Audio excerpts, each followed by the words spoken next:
Hey, this is Kane Roberts. I'm about to do an interview on Glam Rock Bandit, and hope I survive. If you don't hear from me in a couple of days, it's all right. I'll be okay.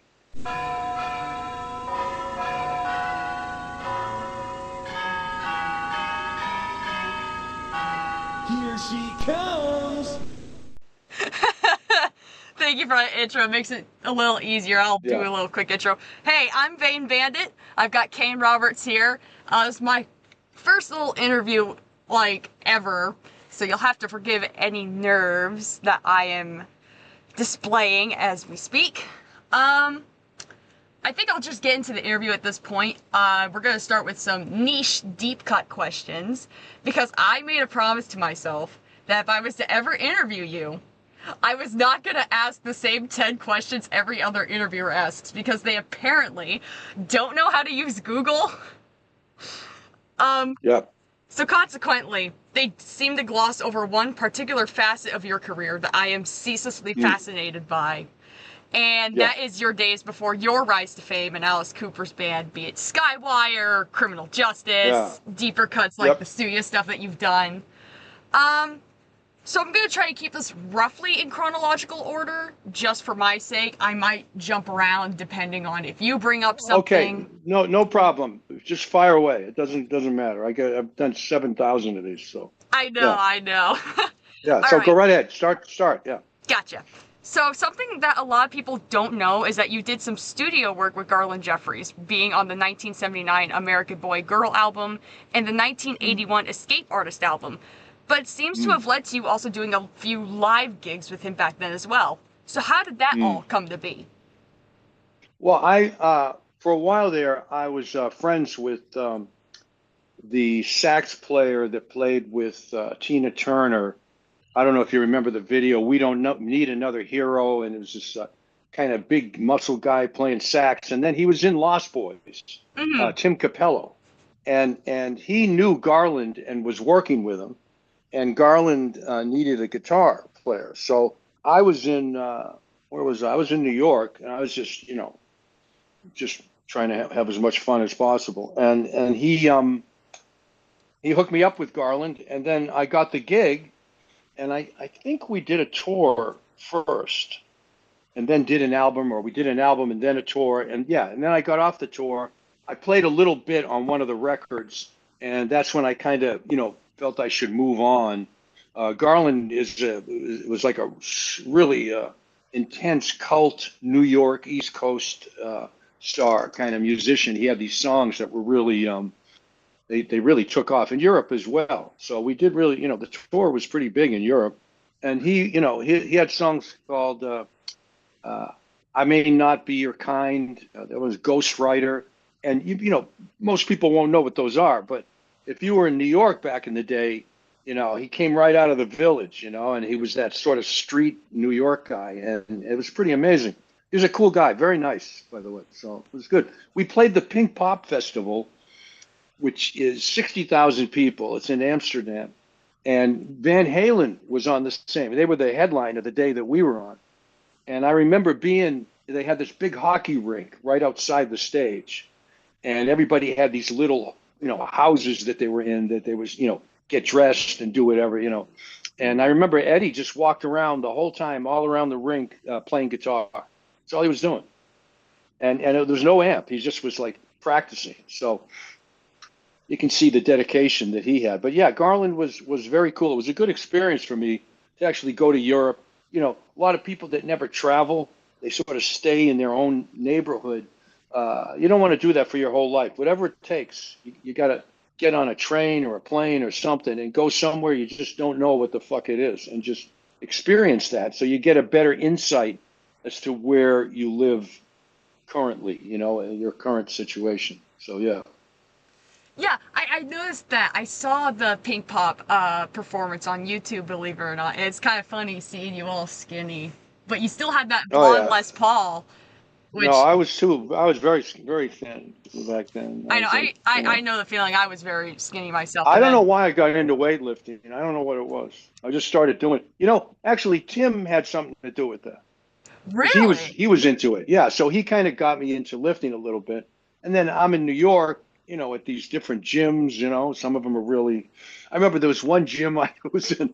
I just started lifting, and the place was funky. It really was. And I don't know what I'm doing. I'm just a very really small guy.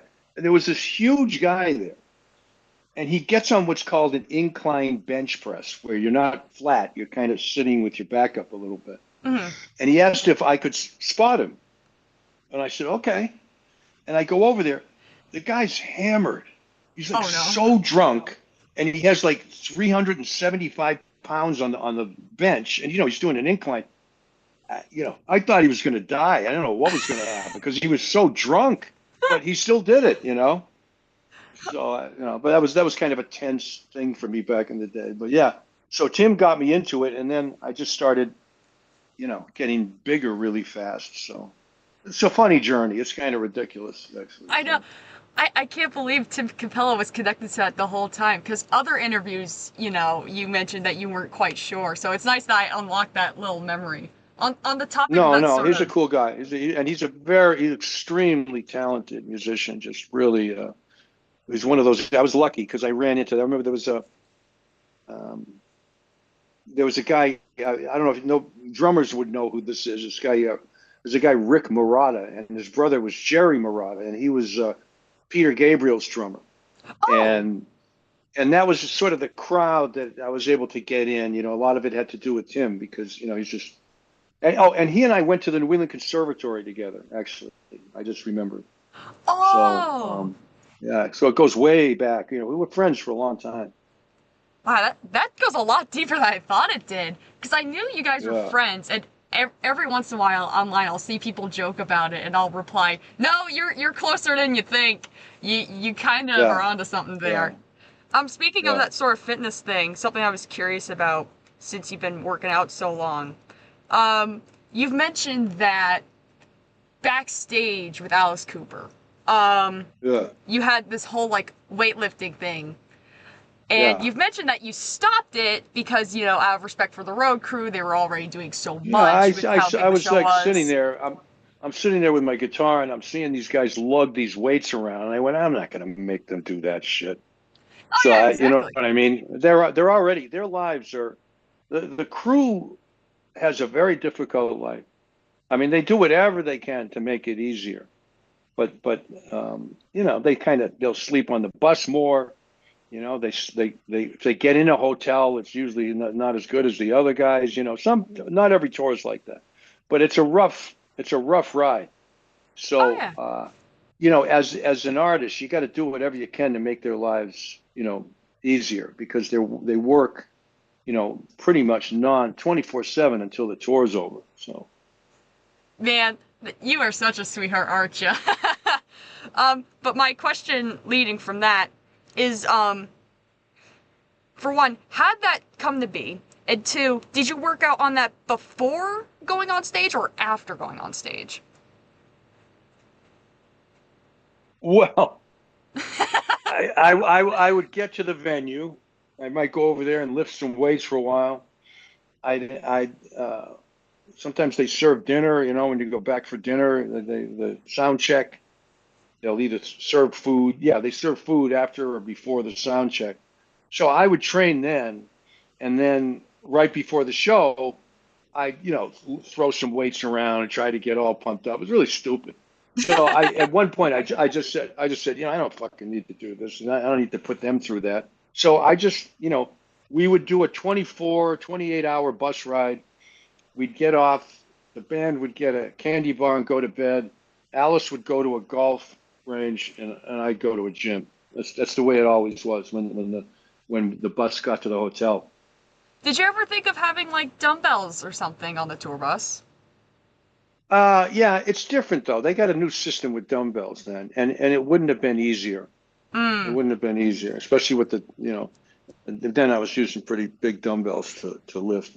I know you So said to me that you use 60 max, but you generally stick with 40, which is still more than I would dumbbells. do. Yeah, dumbbells, because I Well, was it like, depends. If you want to, if you go up, if you want to get bigger, that's the rule. If I you're know. getting stronger, you're getting bigger. Like if size is your main thing. Right now, I just train. I get in there real quick and then I leave. But I do, a lot more reps. I go heavy once in a while, but it's not a strength contest for me. It never has been. So Yeah, you're very much a hobbyist bodybuilder. I mean, I think I could actually boost myself up to 30-pound dumbbells, believe it or not.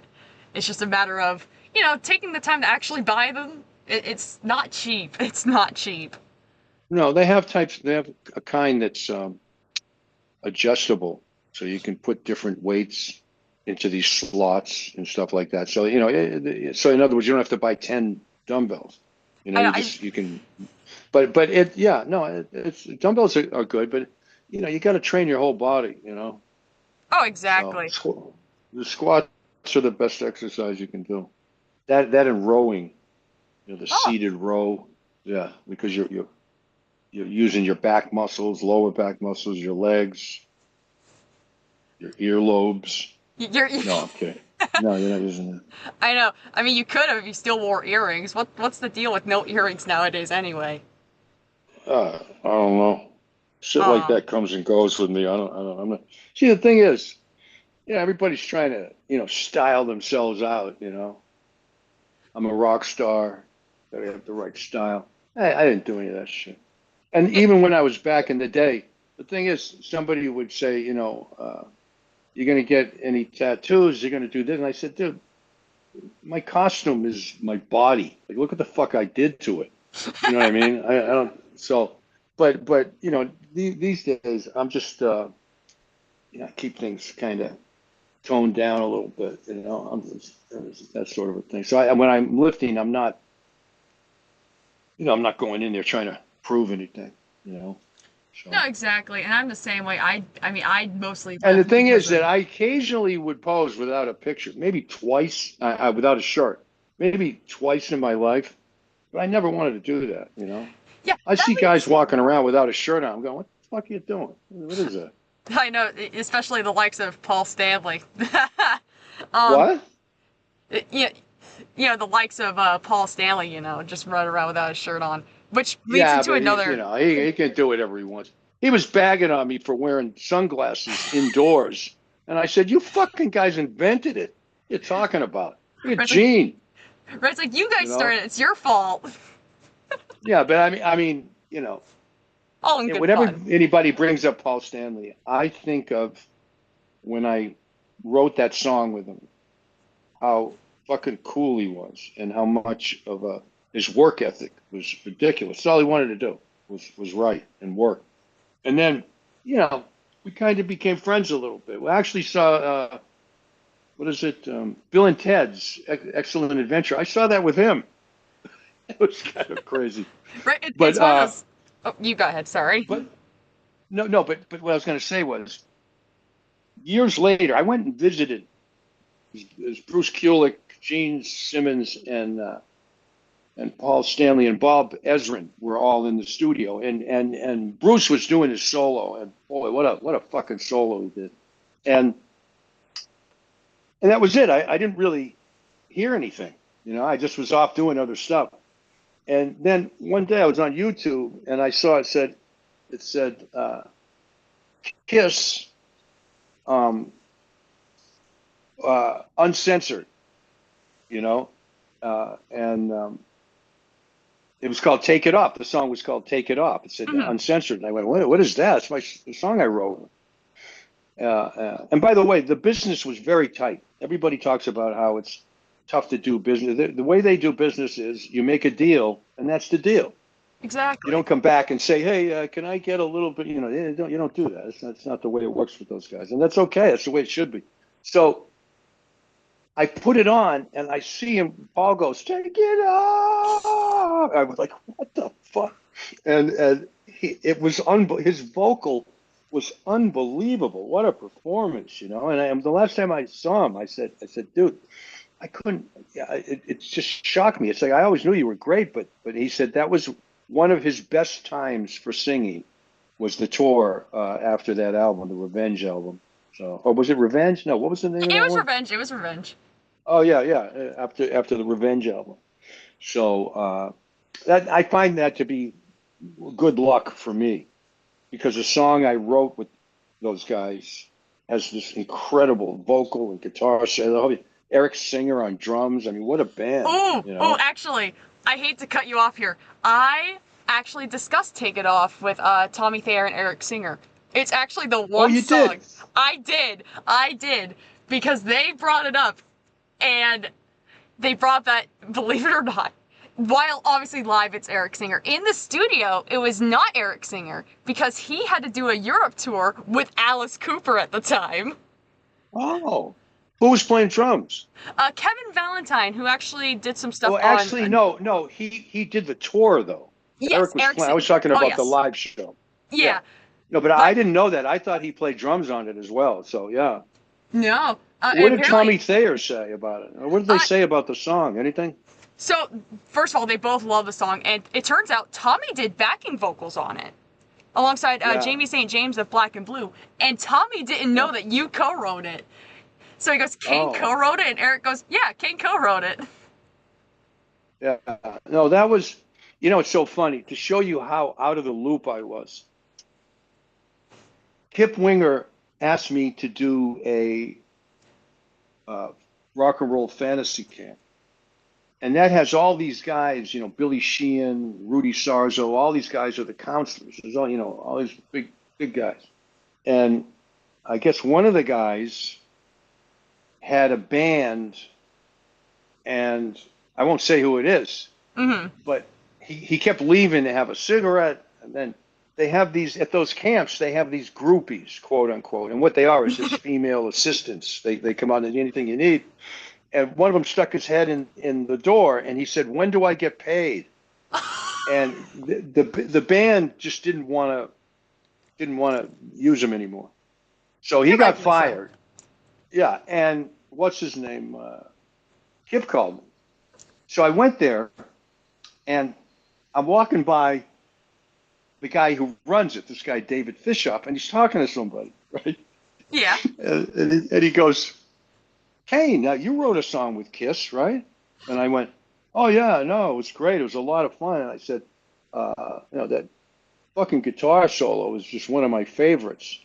And the guy talking to David Fishoff went, "That's me. It was Bruce Kulick. I didn't recognize him." You know what I mean? I didn't know anybody at those camps. I didn't know Billy Sheehan. I didn't know Rudy, because that back in the day, and this isn't what you do, by the way. If anybody's listening and they're thinking about, moving forward with some sort of a career, you got to hang out. You got to go to the parties. You got to do all that shit. I just had no interest. Not that I didn't think they were great people. They are. Any of those guys that I met. There was one night at the Rainbow, and there was a table of like everybody. It was like the lead singer from Poison, what was his name? Brett Michaels.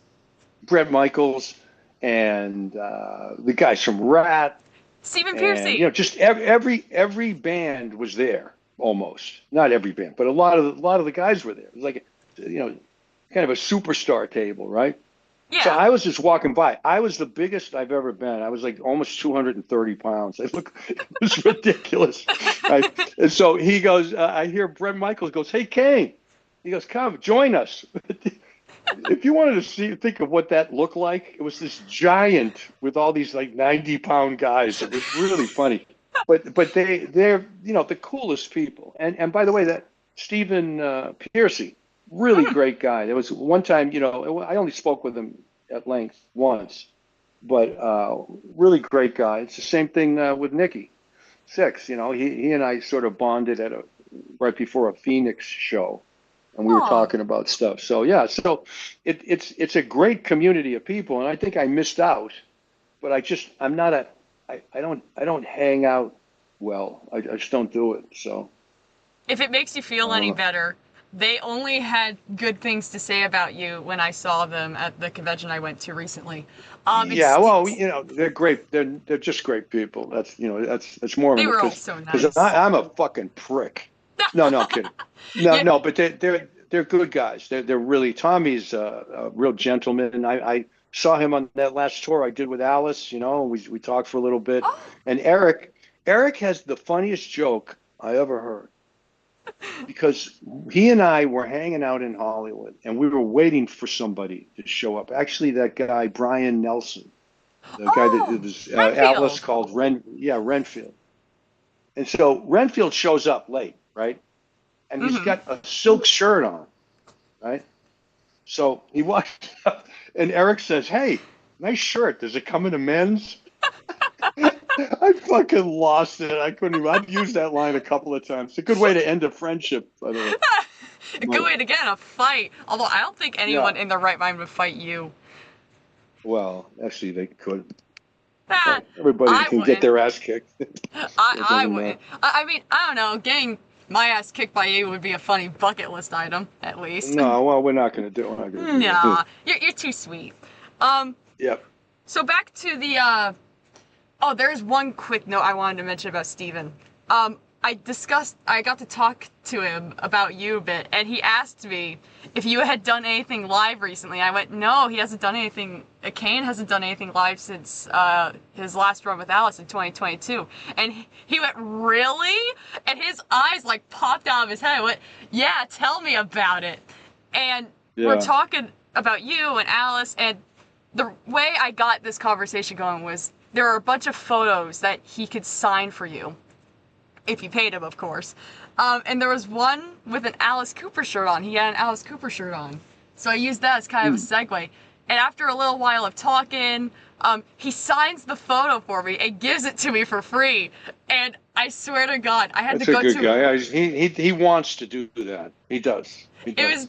it was the sweetest thing, and I had to like go to a follow-up because I had to get a photo with the Nelson twins, who also knew about you, by the way, and Lita Very, Ford. very nice. Very extremely. They're guys. I'll tell you what. They were known.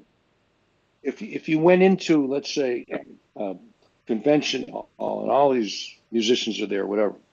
Those two guys were known as two of the nicest people. They would just come up and make everybody feel good, and when their song started taking off and stuff like that, really polite, really. I mean, you probably noticed that how nice they are. Oh, You they know? were the sweetest. I remember Yeah. going up to have my photo taken with them because I had talked with them at their booth, gotten a selfie with them. So going up to a photo, which I got two different photos with them. In hindsight, it's pretty funny.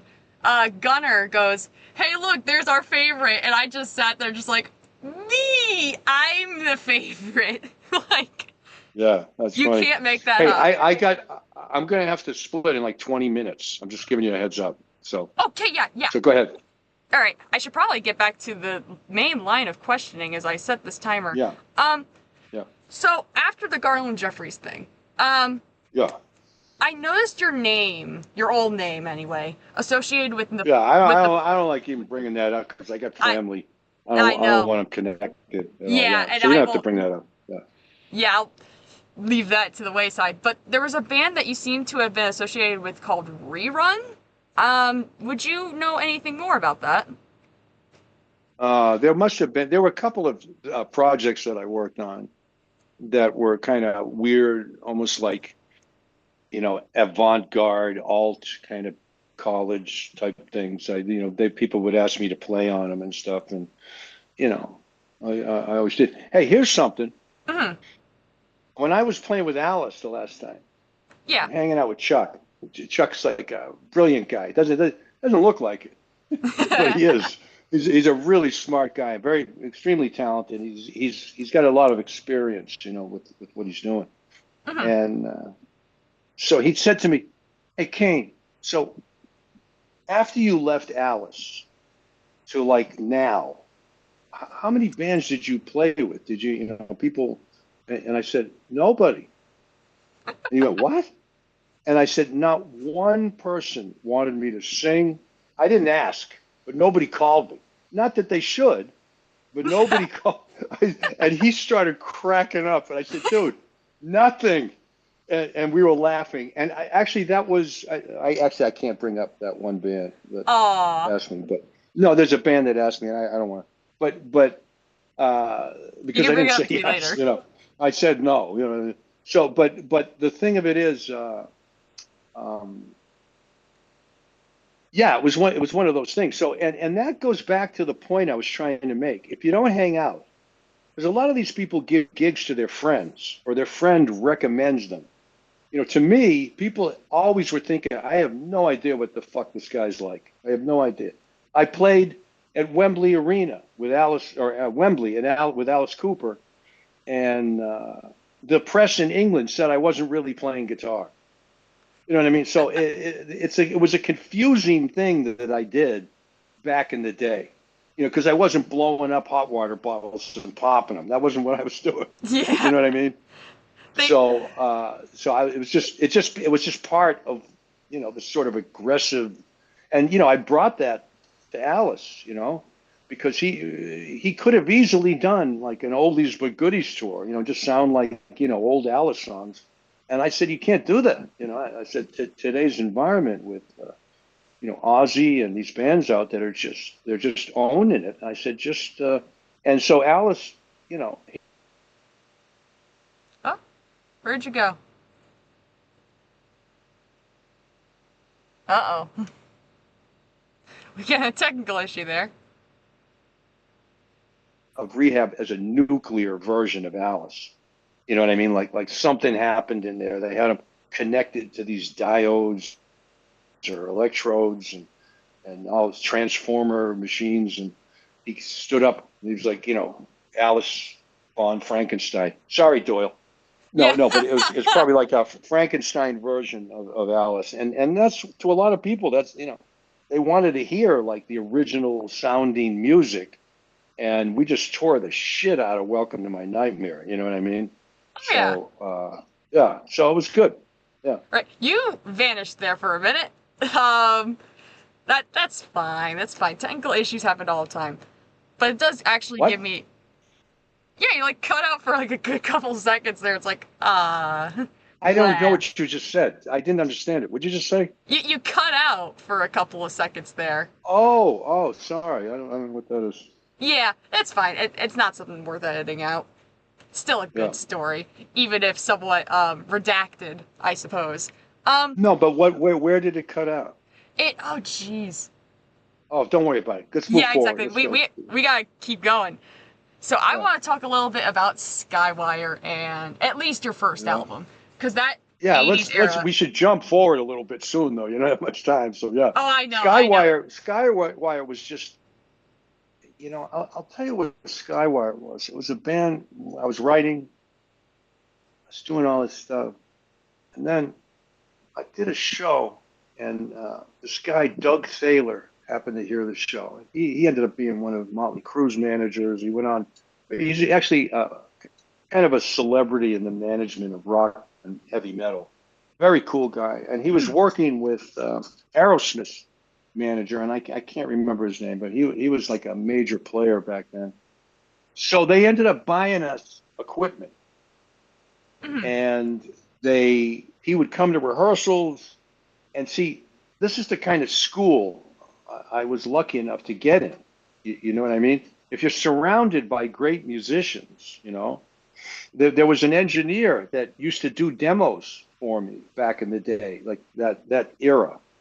And he went on to do sound for, what is that guy's name? What's his name? Lenny Kravitz. Oh. And so, he was a real talented guy. So he engineered all my stuff, and everybody was very helpful. I'll tell you another thing. I was playing live at these little clubs. They're real small clubs, right? and we went to upstate New York to play a club. And one of the guys there I had met before.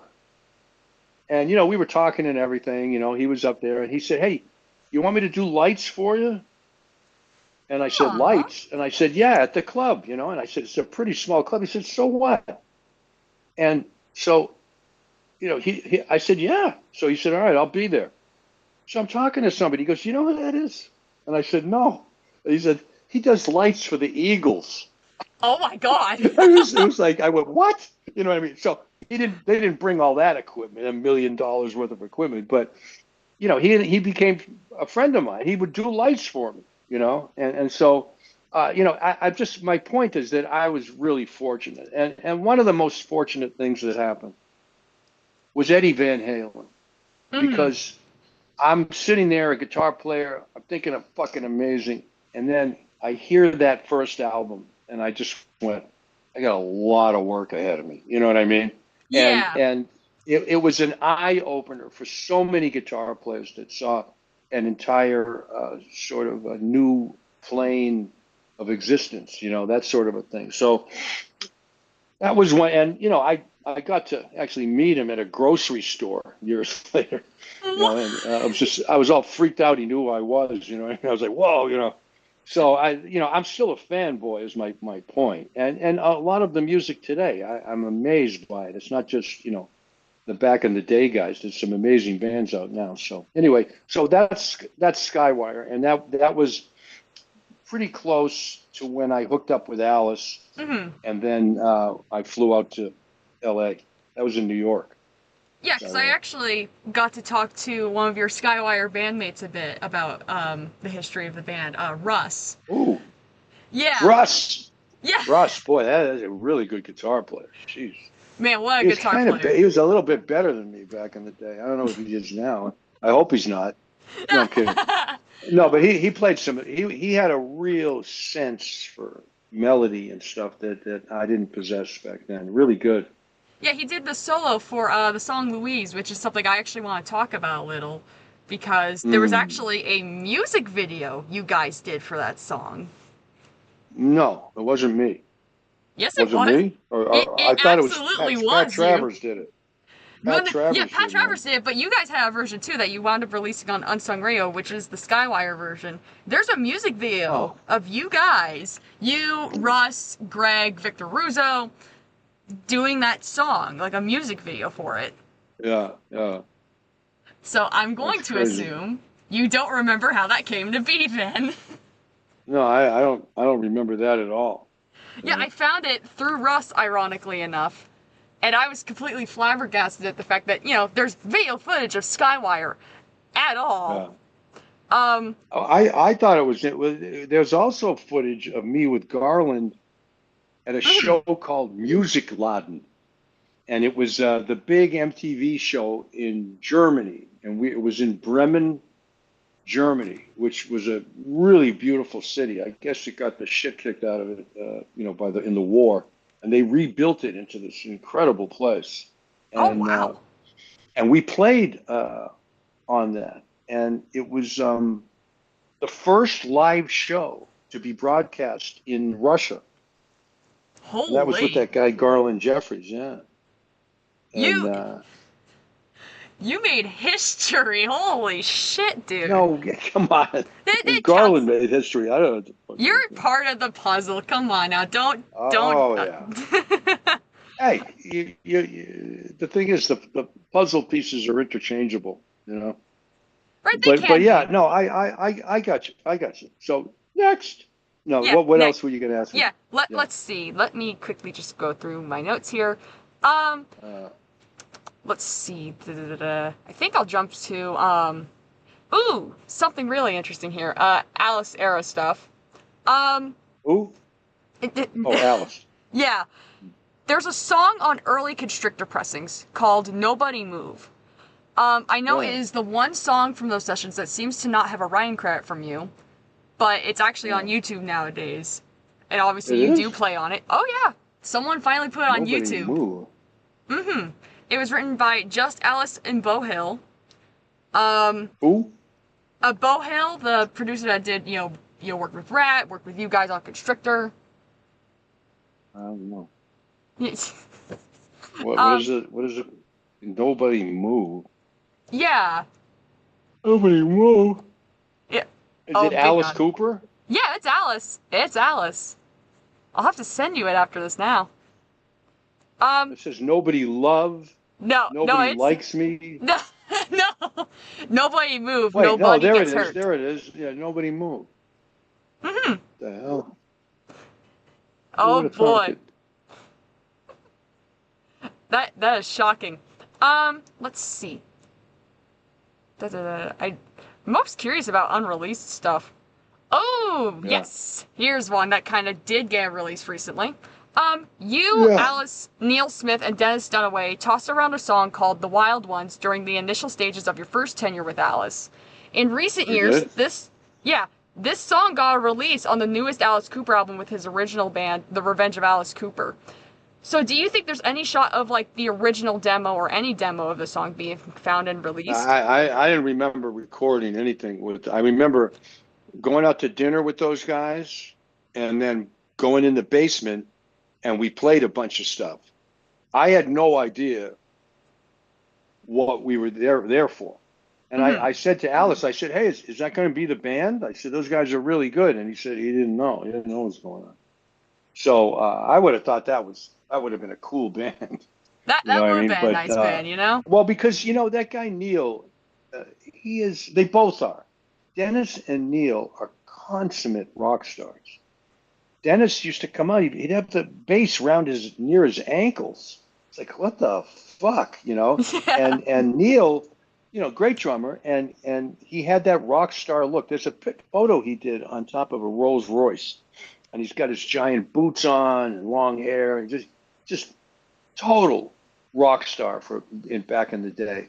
Mm-hmm. So I thought, if we were going to pull that back into the process, but I wasn't.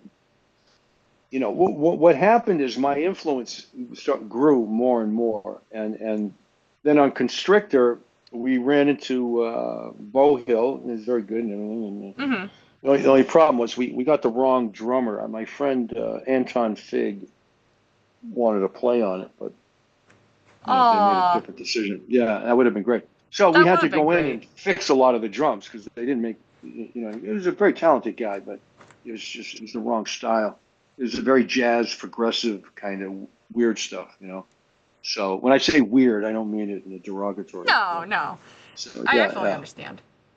It's yeah. really funny because Anton Fig also had that Kiss connection. He did some work with them too. Yeah, I went to school with that guy. He was at the conservatory, Oh my god. Why are you and we all did going we there? did gigs together. Yeah, yeah. You are all connected. There's just a red string that connects you all. Back to the topic of unreleased songs. I actually got a promo tape of your first album from Andy Michael, Wow, that's a great guy. That guy right there. and there is an unreleased song that is He's a a song he's a that you. wise guy too. He's a funny guy. He's a wise guy. Yeah, he keeps asking me to ask you how is Gorgeous George, and I have no idea what he's on about. I don't know what that is. I don't know what that is. Aww, Gorgeous Joy. Maybe he does. but he might. Yeah, But anyway, there's a song on there that's called To the yeah. Beat of the Night, which is effectively Pat Mm-hmm. Travers's In the Heat of the Night, so Pat Travers connection. Do you have any idea why that song wound up just on the cutting room floor? No, we had a whole different song for what's his name for Friday. No, not Friday. Was it Friday the 13th? He's back. The man behind the mask. Oh no, We had a completely different song done for that. So what happens is, you do stuff, and then they talk to the record companies. We need this, we need that, and management puts pressure on you, and you got to. Some songs didn't make it. The interesting thing was to show you what kind of a guy Shep Gordon is, the management is, and you see, how much he has to do with the success of everything. But mhm.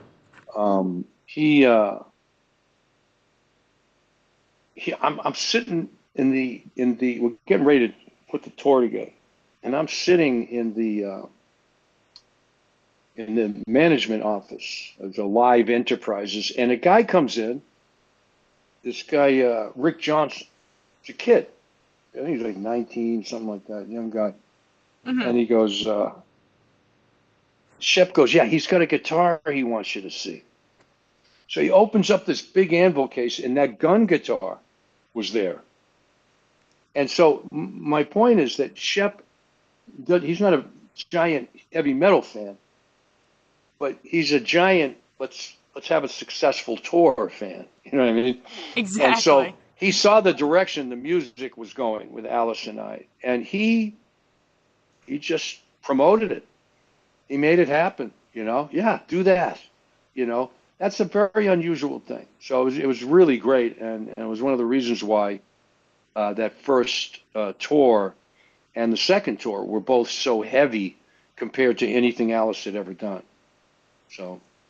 Right, that and just the theatrics of it all. There's something else that I was wondering. It's another song question. A lot of these are song related, so you will have to forgive me. I've heard reports that Full Pull on your first album was initially intended to be on Constrictor. I could read a book excerpt really No, quick for you.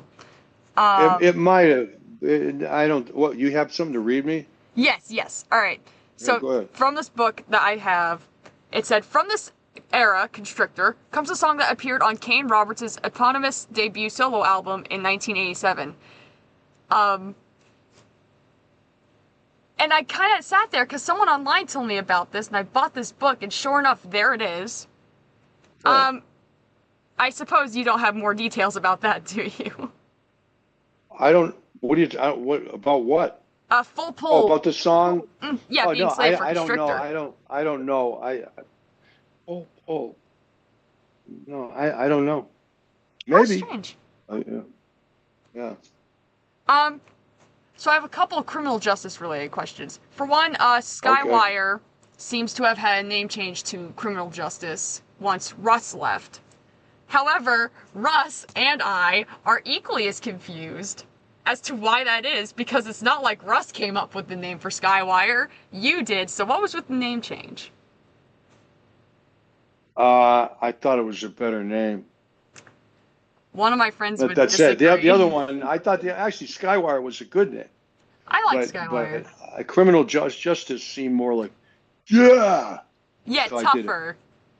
Well, no, just kind of yeah. Yeah, That sort of a thing. doing Kind the of outlaw stupid. intro there, are we?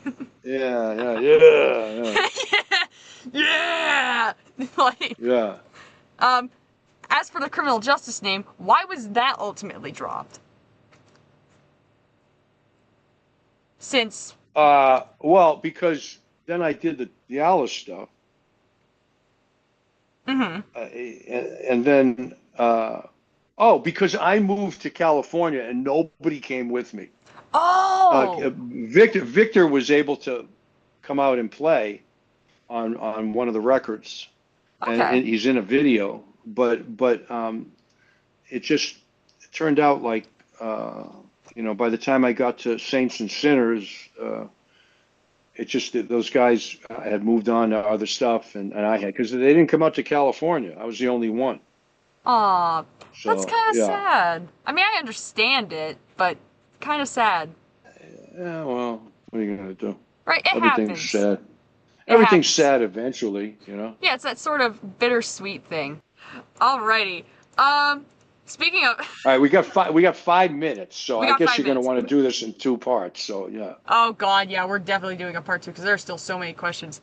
Since we've got five yeah. minutes and your ever ongoing love for going on tangents, I think I will actually jump to some questions that my friends and family, in a couple of cases here, wanted me to ask you.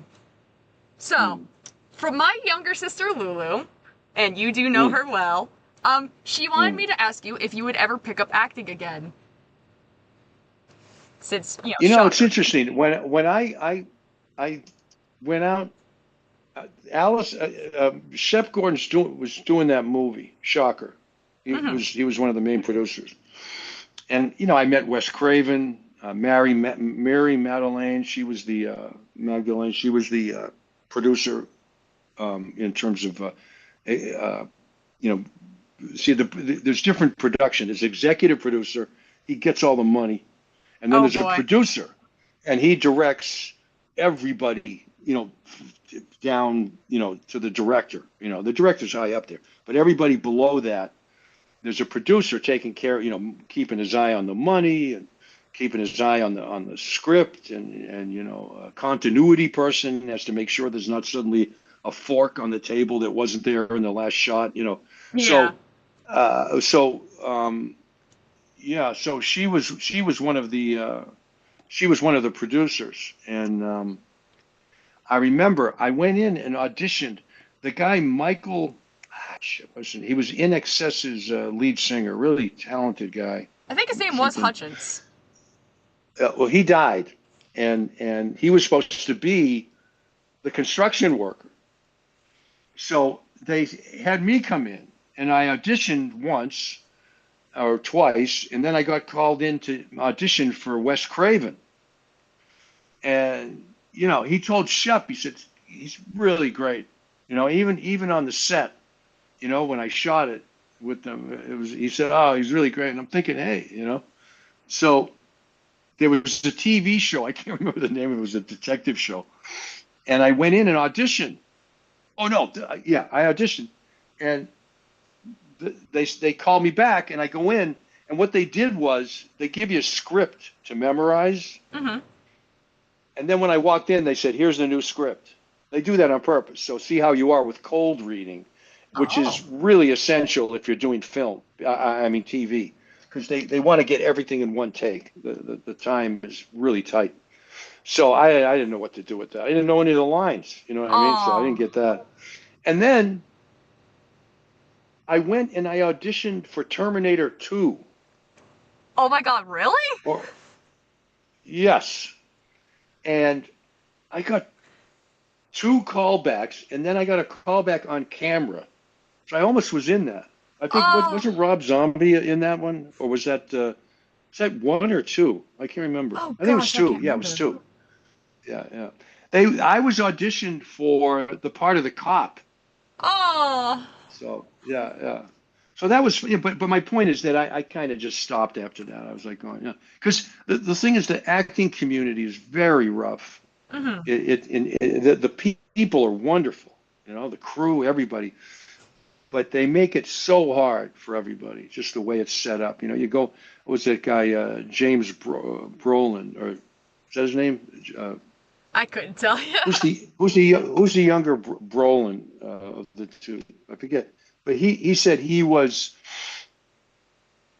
did that movie, No Country for Old Men. Oh, okay. And, amazing film. And he was saying, when that film was done, he said, I was fucked. I was broke. He said, they didn't pay me hardly anything. Oh. And then the movie takes off, and now he starts getting bigger checks. But, you think of it, that's pretty difficult, and he was saying, you go on 20 interviews or auditions, and, you don't get them, and you just got to keep doing it. And he said, that's just the way it works. So it's really tough. It's a tough industry to be in.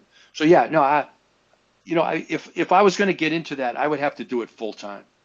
Definitely. All right, that makes sense. That's what it is. Yeah. All right, so the next question is from my friend Gomi, and he wanted to know if you would ever release tabs or lessons for any of your songs. Oh, I never did tabs. I wanted to do some instructional stuff on, because I play weird. I don't play like other players, partially because I had a pretty deep experience playing, jazz and learning, Coltrane solos and Sonny Rollins and all those guys. So it fucked up my playing for rock, but I ended up, that's all I wanted to do was heavy metal. So my playing is a little odd. It's a little upside down. But so I wanted to do some instructionals on some of the solos because they require kind of unusual techniques that I know somebody, some young person or whatever that can take them and just, take them to the next level or whatever. But yeah, I think about that. I should probably do that. You know what? I should probably do that. You should. I'll make tabs for, let's say, Freedom. How about that? Everybody wants to play that one, so I'll do tabs for that. Hey, there you go. That's a good start. Yeah, there you go. See? Yeah. Next question is from my friend Gracie, and she wanted to know if you could cover any song, no matter what the genre, no matter what it is, what song would it be? Well, how am I covering it? Am I playing it the way it was played originally? Just or it any doesn't way matter? you want it. Just, yeah. Just any way you feel That's is fit. interesting. That's an interesting question. That's a weird song coming in my head, but I don't want to play that one. Let me see. Um, well, okay. If I could record one song, I think it would be If Six Was Nine by Jimi Hendrix. Ooh, that's a good choice, actually. Yeah, I think you should do it. yeah. That's a That really that interesting one, choice. when he says, "I'm the one that's going to have to die when it's my time to die." Well, So I'm going to wave my freak flag high. that is a very fitting That's lyric great for shit. you. That's great shit right there. Yeah. All right. So the next question is actually from my friend and my sister's boyfriend, Soren. What Mm. did you eat before doing shows? Did you just snack? Did you have a big meal? What was your go-to sort of deal? The food consumption was insane back in those days. So before the show, I would you go to so a lot of times you go there, you eat at the venue. And sometimes the catering's really good. It's not like pizza. At least not on the tours I did. Some people it is, but on the tours I did, I was lucky. So and then I would stay at the venue. Everyone went back to the hotel. So with that in mind, I could wander around and just eat whatever food was there. You know what I mean? Like from the catering. So I would eat that, and then I would call the hotel and find out the latest room service that they had. And I would have them deliver like a full course meal, like steak and apple pie and whatever else. Oh my god. So when I got back to my hotel room, I could just sit there and eat for an hour. It's Oh my, crazy. my And god. when I was doing an album with Wagner, and he and I would each buy a roasted chicken, and an entire apple pie, and eat it during the thing. Oh Very my crazy. god. Yeah, What a glutton you are. he It, was unbelievable. We'd go to a sushi restaurant, and everybody that worked there get all excited, because he's not going to leave there for under $300. You know what I mean? It's just, right, we're and that's making back good in that's money back in the tonight. day. Yeah. So anyway, yep. So I Oh, ate a lot of food. Yeah. And it varied, beautiful. whatever was available. I was like a scavenger. I didn't care. I just get hungry. So How ironic given your favorite animal is the gorilla, which is not much of a scavenger. yeah, no, I'll eat. I'll try. I'm not squeamish about food. I'll try anything. It doesn't matter. Oh, I am the Some total opposite. Japanese food. Some of it's people look at it and go, "What the fuck?" I'll eat it. See what it is. It's so funny. I like sushi, I don't like pizza. And then people look at me funny and go, "You don't like pizza?" I go, "No, it's the tomato sauce." And then they go try the Yeah, Alfredo sauce. It's like, I don't want to. Stop trying to make me try pizza. No means no. Like, yeah, yeah. people are Yep. so pushy about this stuff. It's like, I don't want to try. I don't like trying new foods because I'm autistic and that is a struggle for me as it is. So, Yeah. oh, goodness. Well, that's pretty much all the questions from friends and family, which is a pretty good All outro right. segment. Well, let's do this another day. Dude, So, absolutely. Although I will do a fun little outro. On my channel, I actually have you sort of incorporated into my outro. Because you say, rock mm, the fuck on, right? so want me to say that? Yeah, just you O- say it as soon as I Okay. finish the sentence, okay? Be ready for my Yeah. cue. This has been Vain Bandit, as Kane Roberts would say. Hey, rock the fuck on. Beautiful. Thank you so much.